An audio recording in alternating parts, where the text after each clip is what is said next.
Hello दोस्तों, स्वागत है आपका एक बार फिर से आपके अपने खूबसूरत से प्लेटफॉर्म A4S हब पे। तो आज हम लेके आ गए हैं आपके लिए मूविंग चार्जेस एंड मैग्नेटिज्म। जैसा कि आपको पता है कि हम पहले 3 चैप्टर कर चुके हैं। हमने इलेक्ट्रोस्टैट्स के 2 चैप्टर किए और करंट इलेक्ट्रिसिटी बहुत अच्छे से किया है। अब हम लेके आ गए हैं मूविंग चार्जेस एंड मैग्नेटिज्म। अब इसका माइंड मैप आपको मैं समझाने वाला हूं, बट कहने को सिर्फ माइंड मैप है, बट इस वीडियो में आपको सारे कॉन्सेप्ट कवर मिलेंगे और बहुत डिटेल्ड वर्जन आपको सारे कॉन्सेप्ट का मिलेगा। तो अगर मैं यहां पे आपके बात करूं कि इस चैप्टर में मूविंग चार्जेस एंड मैग्नेटिज्म को जनरली 2 चैप्टर में डिवाइड किया जाता है। एक आपका मूविंग चार्जेस एंड मैग्नेटिज्म और आपको एक चैप्टर पढ़ाया जाता है अर्थ मैग्नेटिज्म। तो अभी हम बात करने वाले हैं मूविंग चार्जेस एंड मैग्नेटिज्म। इस चैप्टर को हमने, जैसा कि हम हर वीडियोस में करते हैं, इस चैप्टर को हमने कुछ टॉपिक्स में डिवाइड किए हैं। जिन टॉपिक्स को आप पकड़ के पढ़ोगे तो आपको काफी ज्यादा इजी चैप्टर लगेगा। अब कौन कौन से टॉपिक्स हैं जिनमें इन चैप्टर को हमने डिवाइड किया है? तो इस चैप्टर को हमने डिवाइड किया है टोटल 7 टॉपिक्स में। किसमें? 7 टॉपिक्स में हमने इस चैप्टर को डिवाइड किया है और ये सारे टॉपिक्स मैं आपको पढ़ाऊंगा तो बहुत आसान लगेंगे टॉपिक्स और आपको सारे टॉपिक्स समझ में आ जाएंगे। अब अगर मैं बात करूं कि सबसे पहला टॉपिक हमारे पास क्या है, तो सबसे पहले जैसा कि चैप्टर होता है मूविंग चार्जेस एंड मैग्नेटिज्म, तो सबसे पहले कि मैग्नेटिज्म के बारे में समझेंगे कि मैग्नेटिज्म होता क्या है। तो सबसे पहले हम पढ़ेंगे मैग्नेटिक फील्ड के बारे में कि मैग्नेटिक फील्ड क्या होता है और ये कैसी क्वांटिटी है। बेसिक इंफॉर्मेशन मैग्नेटिक फील्ड के बारे में लेंगे। फिर उसके बाद में हम पढ़ेंगे बायोट-सेवर्ट लॉ। क्या पढ़ेंगे? बायोट-सेवर्ट लॉ, क्योंकि इस पे बायोट-सेवर्ट लॉ पे आपके अच्छे क्वेश्चंस आते हैं, एग्जाम में आपके अच्छे क्वेश्चंस आ जाते हैं। फिर हम बायोट-सेवर्ट लॉ पढ़ेंगे। फिर उसके बाद में हम पढ़ेंगे मैग्नेटिक फील्ड।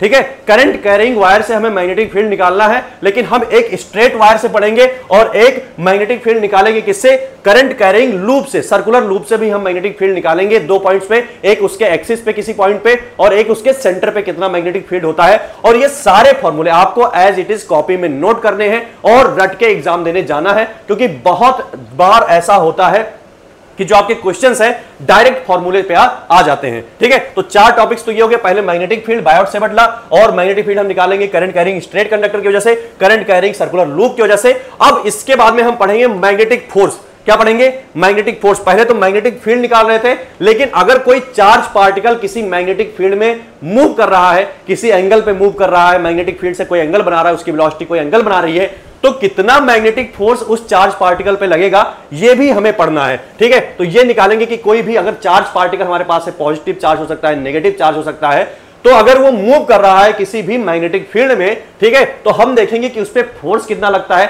वो भी पढ़ेंगे। तो 5वां टॉपिक ये पढ़ेंगे। अब 6th टॉपिक आ जाता है एम्पियर सर्किटल लॉ। क्या आ जाता है? Ampere circuital law.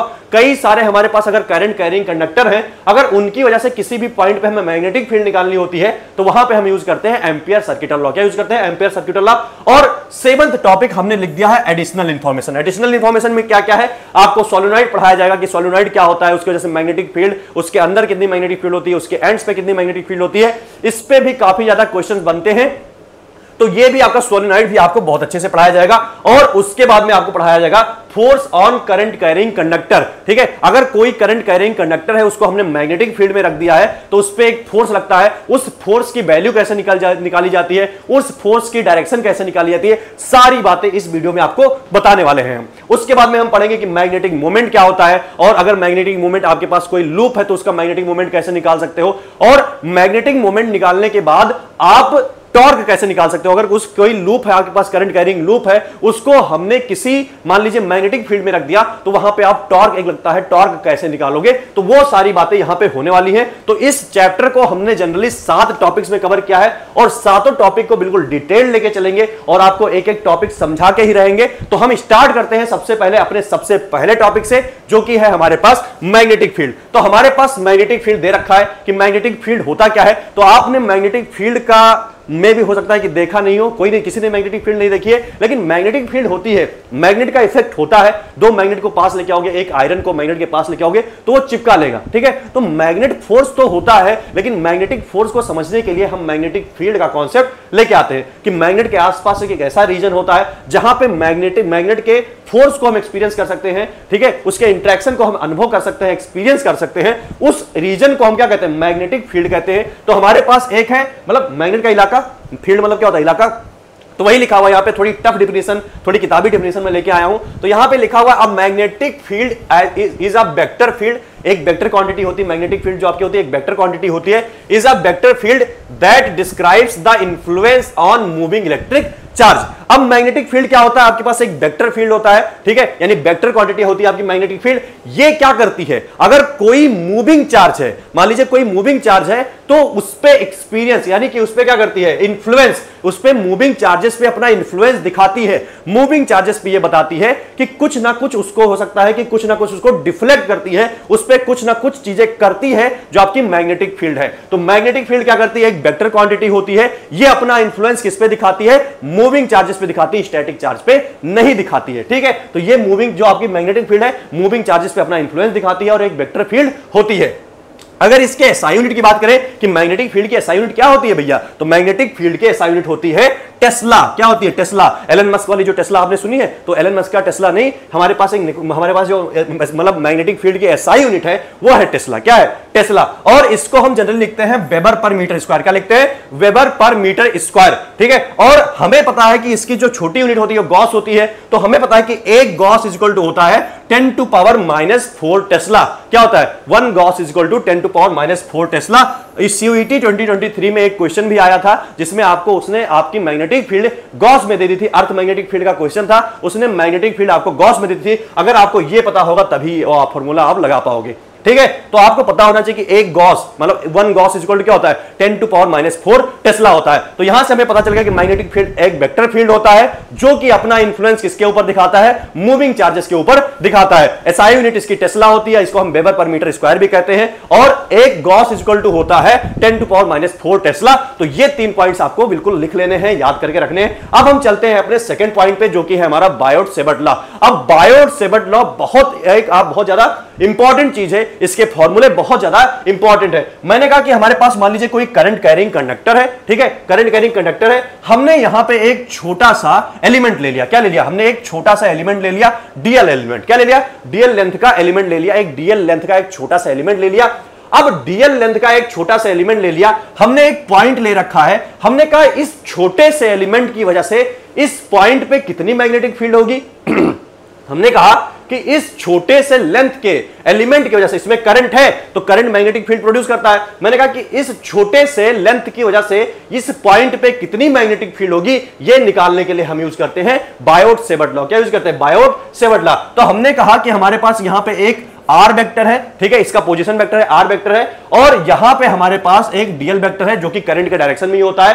तो हमने कहा कि हमें अगर मैग्नेटिक फील्ड निकालनी है इस पॉइंट पे इस छोटे से लेंथ एलिमेंट, इस छोटे से डीएल एलिमेंट की वजह से इस पॉइंट में मैग्नेटिक फील्ड निकालनी है, तो डीबी इज इक्वल टू होगा μ0/4π I d l cross r, यानी डीएल वेक्टर और आर वेक्टर का क्रॉस प्रोडक्ट करो और डिवाइड बाय आर क्यूब। तो आपके पास क्या, छोटे से इस एलिमेंट की वजह से मैग्नेटिक फील्ड इस पॉइंट पे निकल के आ गई। तो ये फॉर्मूला आपको याद रख लेना है, dB is equal to μ0/4π I d l cross r upon r cube, ठीक है। आर ये आपकी डिस्टेंस है। अगर इसको वेक्टर फॉर्म में ना लिख के मैं इसको स्केलर फॉर्म में लिखूं तो dv इक्वल टू हो जाएगा μ0/4π I dl sin theta by r square. तो इसका स्केलर फॉर्म भी आपको काफी ज्यादा काम आता है, तो यूज करके रखने के लिए आप इसको याद करके दिमाग में बिठा लो।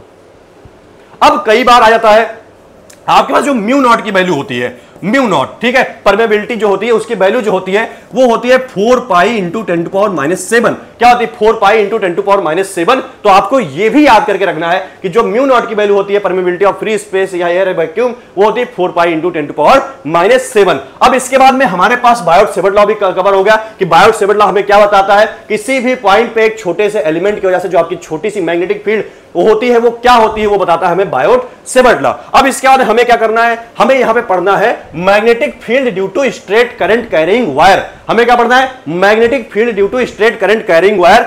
बहुत सारे बच्चों को इस चीज में कंफ्यूजन आती है क्योंकि एंगल में फंस जाते हैं। कहां फंस जाते हैं, एंगल में फंस जाते हैं। तो यहां पे मैं जो बताने वाला हूं उसको सुन के जाओ, कभी जिंदगी में एंगल में नहीं फंसोगे। मैंने कहा कि हमारे पास एक फाइनाइट लेंथ का, क्या, सुनते जाओ, बातें सारी सुनते जाओ, क्योंकि मैं बहुत सोच समझ के एक एक वर्ड बोल रहा हूं, यहां पे दिमाग में में सारी चीजें प्रोसेस हो रही है। तो बहुत सोच सोच के एक वर्ड बोलता जा रहा हूं, तो अगर आप सुनते जा रहे हो तो यहां पे सारी चीजें आपको समझ में आ जाएंगी। तो मैंने कहा कि आपके पास एक फाइनाइट लेंथ का आपके पास करंट कैरिंग स्ट्रेट वायर है। क्या है? स्ट्रेट वायर है, फाइनाइट लेंथ का करंट कैरिंग स्ट्रेट कंडक्टर। ठीक है, मैंने कहा कि यहां पे स्ट्रेट कंडक्टर आपके पास है फाइनाइट लेंथ का, यानी कि इसकी लेंथ क्या है? फिक्स्ड है। अब मैंने कहा कि इसका एक एंड हमने इस पॉइंट पे इस कंडक्टर की वजह से मैग्नेटिक फील्ड निकालनी है। मैंने कहा कि इसका एक एंड और इसका एक एंड, दोनों एंड से हमने क्या किया? एक ज्वाइन कर दिया। अब इसके बीच में, ठीक है, क्या है? इसके बीच में और ये जो हमारे पास लेंथ है, हमारे पास जो ये पॉइंट की डिस्टेंस है वो हमें डी दे रखा है। क्या रखा है?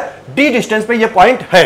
मैंने कहा ये ऊपर वाला एंगल, यानी यहां से जब ऐसे चलेंगे, ऐसे हम चलेंगे तो θ1, हमने ये एंगल ऊपर जाके इसी पॉइंट से, इसी लाइन से ऊपर जाते हुए टाइम पे हमने एंगल कितना लिया? θ1 लिया। और ऐसे नीचे आते हुए, इस पॉइंट पे हम नीचे आते हुए एंगल कितना लिया? θ2 लिया।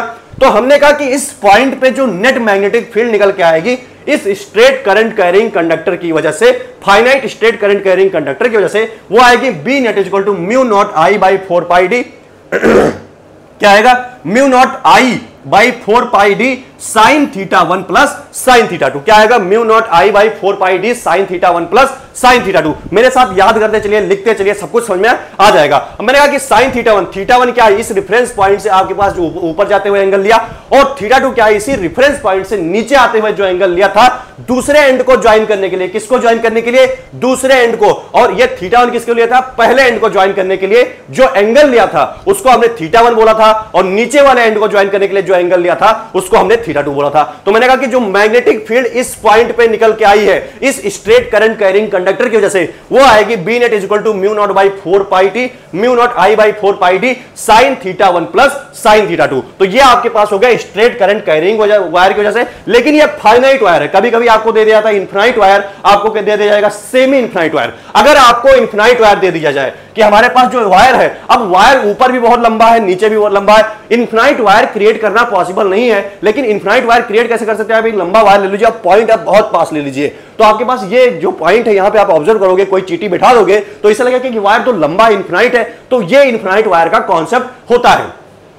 मैंने कहा कि हमारे पास कोई इनफिनाइट वायर है, यानी इसकी नीचे भी लेंथ बहुत ज्यादा है, ऊपर भी लेंथ बहुत ज्यादा है, और इस पॉइंट पे ये जो डी डिस्टेंस दूर है, इस पॉइंट पे हमें मैग्नेटिक फील्ड निकालना है इस वायर की वजह से, इनफिनाइट वायर की वजह से। अब हमें पता है कि पहले यहां से हम ज्वाइन करते थे तो ये हमारा θ1 होता था, ये हमारा θ2 होता था। अब सोचिए वायर बढ़ता जाएगा तो इसको हम बढ़ाते जाएंगे, बढ़ाते जाएंगे, बढ़ाते जाएंगे। ठीक है, पहले ऐसे ज्वाइन था θ1, ये हमारे पास क्या था? θ1 था हमारे पास, और ये क्या था?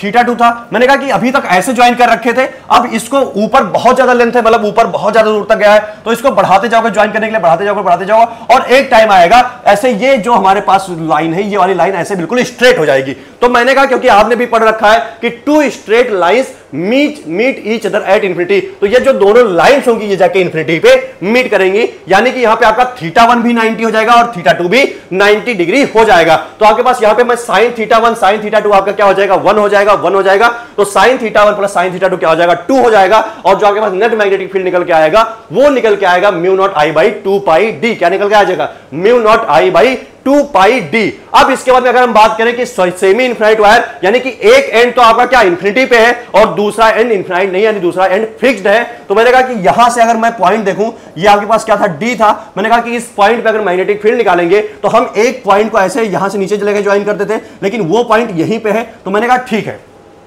एक एंगल तो आपका 90 डिग्री हो जाएगा, दूसरा एंगल आपका पहले नीचे जाता था लेकिन अब यहीं पे है तो 0 डिग्री, यानी कि 0 डिग्री बना रहा है। तो θ1 तो आपका 90 हो गया, θ2 आपका क्या हो गया? 0 हो गया। तो जो मैग्नेटिक फील्ड इस पॉइंट पे सेमी इनफिनाइट वायर से निकल के आएगी वो आएगी mu naught I by 4 pi D. क्या आएगी? Mu naught I by 4 pi D. तो स्ट्रेट करंट कैरिंग कंडक्टर की वजह से अगर आपके पास फाइनाइट वायर है तो आपके पास मैग्नेटिक फील्ड निकल के आएगी mu naught I by 4 pi D sine θ1 plus sine θ2, जो कि यहां पे लिखा हुआ है। अगर इनफिनाइट वायर है तो आपके पास मैग्नेटिक फील्ड निकल के आएगी mu naught I by 2 pi D, और अगर आपके पास सेमी इनफिनाइट वायर है तो मैग्नेटिक फील्ड निकल के आएगी mu naught I by 4 pi D.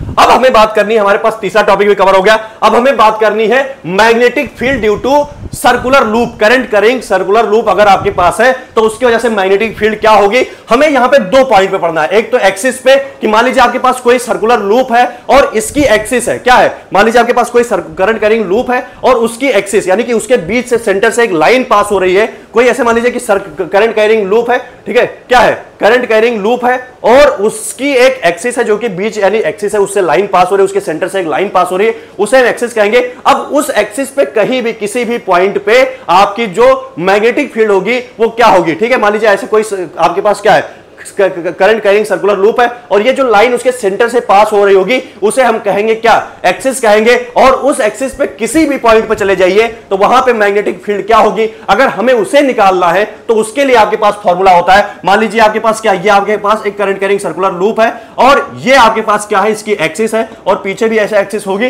तो मैंने कहा कि इसका जो रेडियस है वो आर है और एक्स डिस्टेंस पे, एक्सिस पे एक्स डिस्टेंस पे दूर जाके मैं मैग्नेटिक फील्ड निकाल रहा हूं। तो मैग्नेटिक फील्ड जो निकल के आएगी वो आएगी mu naught I r square upon 2 r square plus x square power 3/2। क्या आएगा, एक्सिस पे कभी भी एक्सिस पे मैग्नेटिक फील्ड निकालनी हो तो वो निकल के आएगी mu naught I r square upon 2 r square plus x square power 3/2। ये फॉर्मूला काफी ज्यादा इजी है, फॉर्मूला लिख लीजिए, फॉर्मूले पे ही क्वेश्चन आ जाता है, डायरेक्ट फॉर्मूले पे ही क्वेश्चन आ जाता है। अब मान लीजिए कि हमारे पास रिंग दे रखा है, जो हमारे पास सर्कुलर रिंग दे रखा है, अगर बोल दे कि इसके सेंटर पे, हमें सेंटर पे, इसके जस्ट सेंटर पे मैग्नेटिक फील्ड निकालनी है। अब इसके सेंटर से, ये इसका क्या था, ये इसका सेंटर था, अब इसके सेंटर से इसके एक्सिस पे एक्स डिस्टेंस पे जाके हमने मैग्नेटिक फील्ड निकाली थी तो आया था mu naught I r square upon 2 r square plus x square power 3/2। अब मैंने कहा कि इसके सेंटर पे हमें मैग्नेटिक फील्ड चाहिए, यानी कि इस पॉइंट पे मैग्नेटिक फील्ड चाहिए। अगर हमें इस पॉइंट पे मैग्नेटिक फील्ड चाहिए तो हम कहते हैं कि इस x की वैल्यू, यानी कि इस पॉइंट को उठा के इधर शिफ्ट कर देते हैं, यहां शिफ्ट कर देते हैं। अगर इस पॉइंट को उठा के यहां शिफ्ट करेंगे तो x की वैल्यू 0 हो जाएगी, उसको यहां पे पुट कर दो, x की वैल्यू 0 पुट करोगे तो मैग्नेटिक फील्ड सेंटर पे आ जाएगी और जो मैग्नेटिक फील्ड सेंटर पे निकल के आएगी वो निकल के आएगी mu naught I by 2r। यहां पे केवल x is equal to 0 put कर दो, क्या पुट कर दो, x is equal to 0 put कर दो तो मैग्नेटिक फील्ड सेंटर पे जो निकल के आएगी वो आएगी mu naught I by 2r। क्या आएगी, mu naught I by 2r। तो एक्सिस पे आपको बताया गया कि mu naught I r square by 2 r square plus x square power 3/2 होता है। लेकिन अगर x की वैल्यू आप 0 कर देते हो, क्या करते हो, 0, यानी कि एक्सिस पे किसी भी पॉइंट पे नहीं जा रहे हो, एक्सिस सेंटर भी तो एक्सिस पे ही पड़ेगा भाई।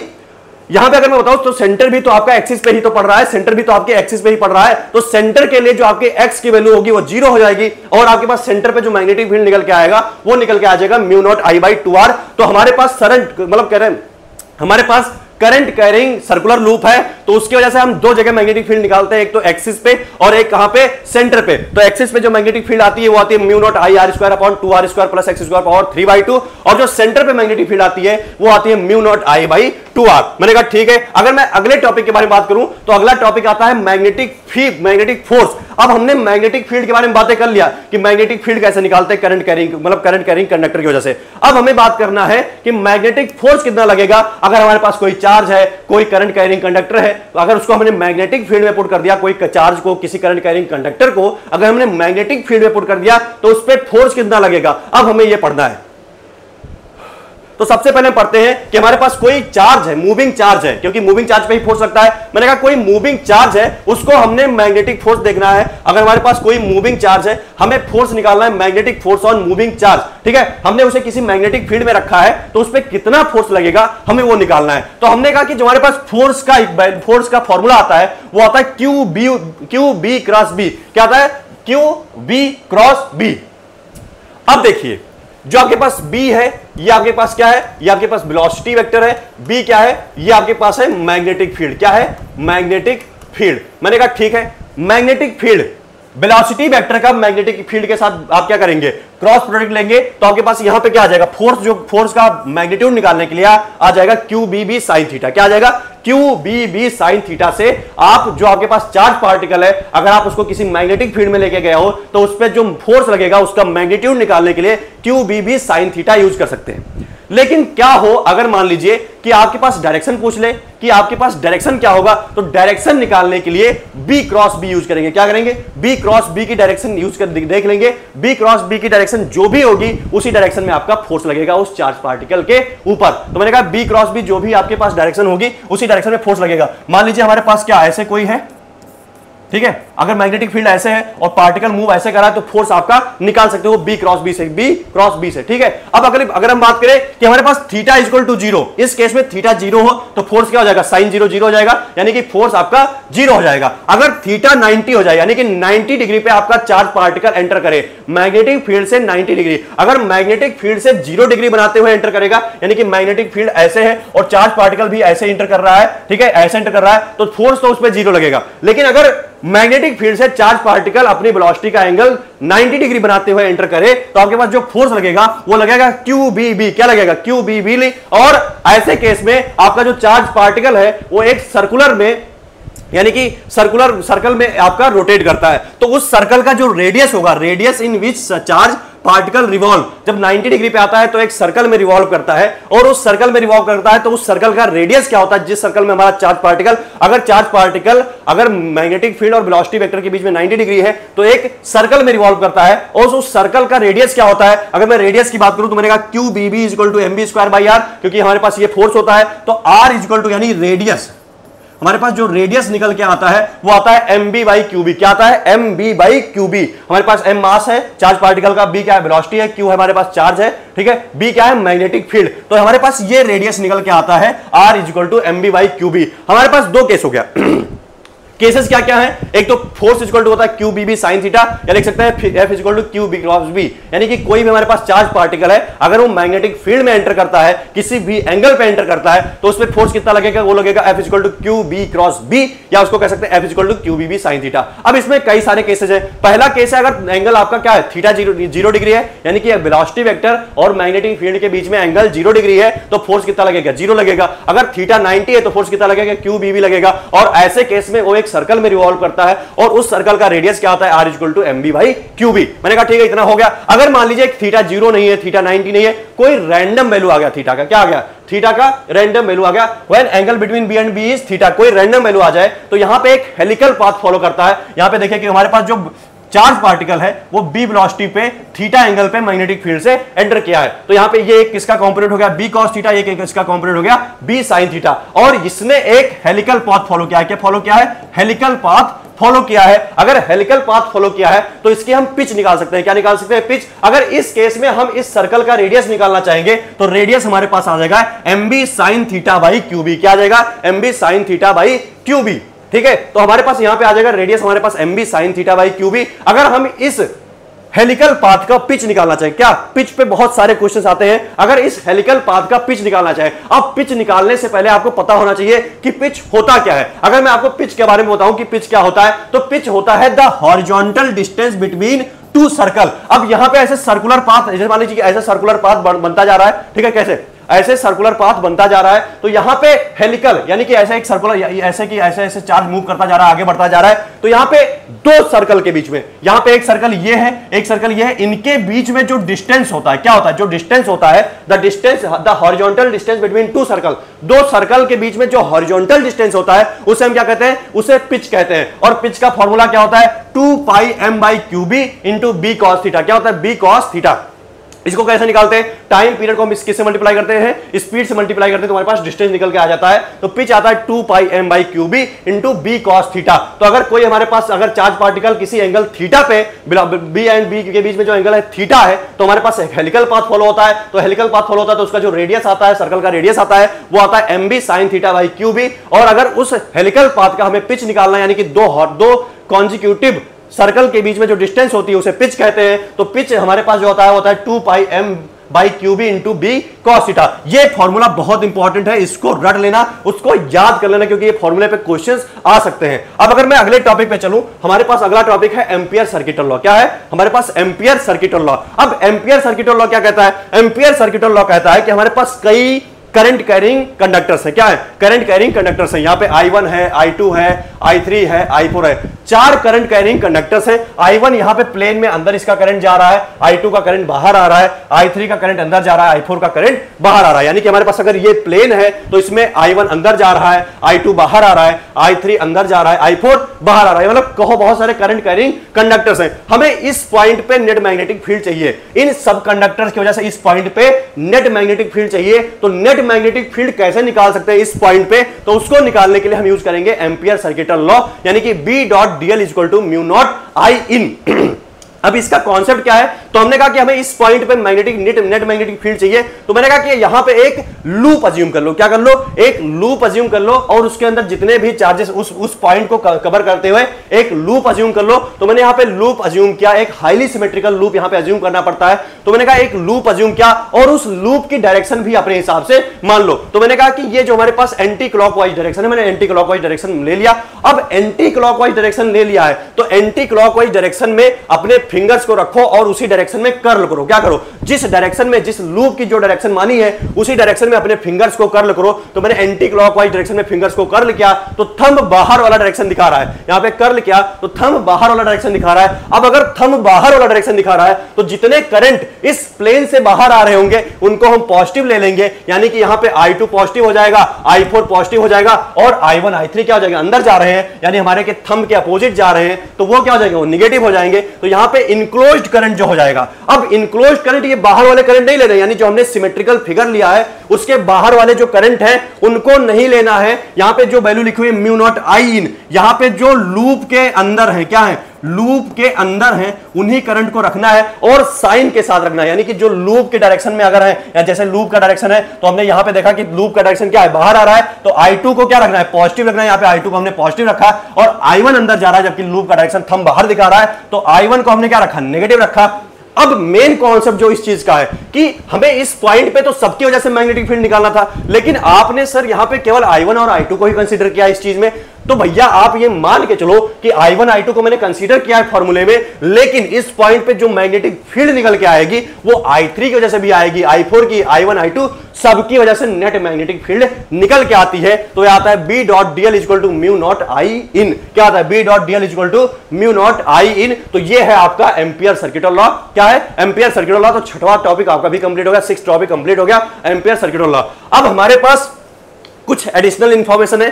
क्या एडिशनल इंफॉर्मेशन है वो भी मैं आपको बताने वाला हूं। तो हमारे पास सबसे पहली चीज है, इसमें मतलब 2-3 टॉपिक अलग थे, तो उनको अलग अलग पढ़ाने का कोई मतलब नहीं था, तो मैंने इसको एडिशनल इंफॉर्मेशन में इसलिए लिख दिया है। अब हमारे पास है सोलेनॉइड। क्या है, सोलेनॉइड। यहां पे सोलेनॉइड भाई क्या, मतलब कॉपर का कई सारे टर्न्स को हम वाउंड कर देते हैं, जैसे यहां पे कॉपर के क्या बहुत सारे टर्न्स है, इसका लेंथ क्या है, L है, और इसमें N नंबर ऑफ टर्न्स है। कितने नंबर ऑफ टर्न्स है, capital N number of turns है, और इस सोलेनॉइड की लेंथ क्या है, L है। तो मैंने कहा जो स्मॉल n होता है वो होता है number of turns per unit length. क्या होता है, number of turns per unit length, या N इक्वल टू आप लिख सकते हो N/L। क्या लिख सकते हो, N/L। मैंने कहा ठीक है। तो हमारे पास अगर किसी भी इनसाइड पॉइंट पे, क्या इनसाइड पॉइंट पे हमें मैग्नेटिक फील्ड निकालनी है, किसी भी इनसाइड पॉइंट पे, यहां यहां यहां यहां किसी भी इनसाइड पॉइंट पे, सोलेनॉइड के इनसाइड पॉइंट पे अगर मैग्नेटिक फील्ड निकालनी है, तो उसके लिए फॉर्मूला यूज करो म्यू नॉट Ni। क्या यूज करो, म्यू नॉट Ni। लेकिन अगर मैं एंड पॉइंट्स पे, यहां इस एंड पॉइंट्स पे बात करूं, किन्हीं एंड पॉइंट पे, सोलेनॉइड के एंड पॉइंट्स पे बात करूं कि आपके पास मैग्नेटिक फील्ड कितनी होगी, तो वो हो जाएगी म्यू नॉट Ni/2। यानी अंदर तो magnetic field mu naught Ni होती है, लेकिन जैसे ही एंड्स पे पहुंचते तो मैग्नेटिक फील्ड क्या हो जाती है, कम हो जाती है, यानी म्यू नॉट Ni/2 हो जाती है। तो इन साइड के मैग्नेटिक फील्ड क्या हो जाती है, हाफ हो जाती है। तो ये होता है सोलेनॉइड की वजह से। सोलेनॉइड क्या होता है, इसकी वजह से मैग्नेटिक फील्ड क्या होती है। इस पे बहुत सारे क्वेश्चंस डायरेक्टली पूछे जाते हैं। आपको नंबर ऑफ टर्न्स भी दिया जाता है, आपको करंट भी दिया जाता है, आपको म्यू नॉट की वैल्यू भी दी जाती है। तो सारी चीजें म्यू नॉट की वैल्यू आप याद रखना कि म्यू नॉट क्या होता है, 4 पाई इंटू 10⁻⁷, यही याद रखना। तो इसकी वैल्यूज आप पुट करके सोलेनॉइड के क्वेश्चन सॉल्व कर सकते हो। अब 2-3 टॉपिक्स और है। कौन कौन से topic, force on a current carrying conductor in magnetic field. Charge पे तो फोर्स पढ़ लिया, F equal to Q B sine theta. अब मान लीजिए कोई करंट कैरिंग कंडक्टर है। क्या है, कोई करंट कैरिंग कंडक्टर है, हमने इसको किसी मैग्नेटिक फील्ड में रखा, ठीक है, किसमें रखा, किसी मैग्नेटिक फील्ड में रखा। तो इस पे कितना फोर्स लगेगा, वो लगेगा IL क्रॉस बी। क्या लगेगा, IL क्रॉस बी। L क्या है, इसका L क्या है, ये है लेंथ वेक्टर। क्या है, लेंथ वेक्टर। और लेंथ वेक्टर कैसे निकालते हैं, इसकी डायरेक्शन कैसे मानेंगे, इसकी डायरेक्शन मानने के लिए आप जिधर, अगर इसमें जिधर करंट फ्लो हो रहा है उधर ही इसके लेंथ वेक्टर की डायरेक्शन होगी। तो मैंने कहा IL क्रॉस बी, या इसको लिख सकते हैं ILB साइन थीटा। क्या लिख सकते हैं, ILB साइन थीटा। अभी मैराथन होने वाला तो उसमें आपको ये सारे क्वेश्चंस कराए जाएंगे, ठीक है। IL cross B, ILB sine theta. तो मैंने कहा कि अगर फोर्स की डायरेक्शन निकालनी है कि फोर्स की डायरेक्शन क्या होगी, अगर हमें फोर्स की डायरेक्शन पता करनी है कि उस हमारे पास जो करंट कैरिंग स्ट्रेट कंडक्टर है, हमारे पास करंट कैरिंग कंडक्टर है, उस पे फोर्स की डायरेक्शन क्या होगी, अगर हमें वो निकालना है तो फोर्स की डायरेक्शन निकालने के लिए आपको L क्रॉस बी की डायरेक्शन निकालनी पड़ेगी।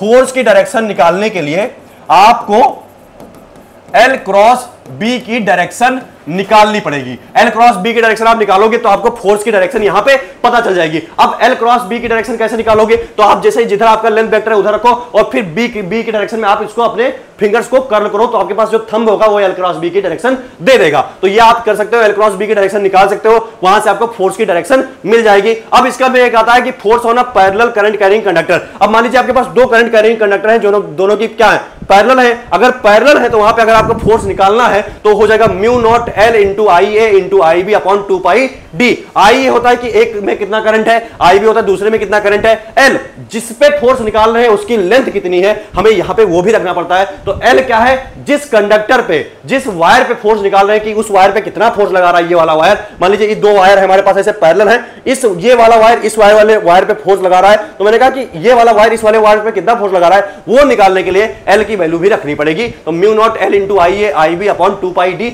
जनरली हम क्या करते हैं, फोर्स पर यूनिट लेंथ निकालते हैं तो वो हो जाता है म्यू नॉट आई ए आई बी अपॉन 2 पाई डी। तो ये हमारे पास क्या हो जाएगा, force on a parallel current carrying conductor. अब हमारे पास अगर बात करें मैग्नेटिक मोमेंट क्या होता है, तो मैग्नेटिक मोमेंट को डिनोट करते हैं M से। और हमारे पास अगर कोई सर्कुलर लूप है, हमारे पास कोई लूप है, मान लीजिए ऐसे करंट फ्लो हो रहा है, तो हमारे पास यहां पे हमारे पास जो मैग्नेटिक मोमेंट होता है वो I क्रॉस I मतलब I इंटू एरिया वेक्टर। क्या होता है, एरिया वेक्टर। अब एरिया वेक्टर ऊपर या नीचे ही हो सकता है, तो हमारे पास I इंटू एरिया वेक्टर होता है। अब इस लूप को हम किसी मैग्नेटिक फील्ड में प्रोड्यूस कर रख दें क्या करें, इस लूप को हम किसी मैग्नेटिक फील्ड में रख दे तो हमारे पास एक टॉर्क लगता है। क्या लगता है, टॉर्क लगता है।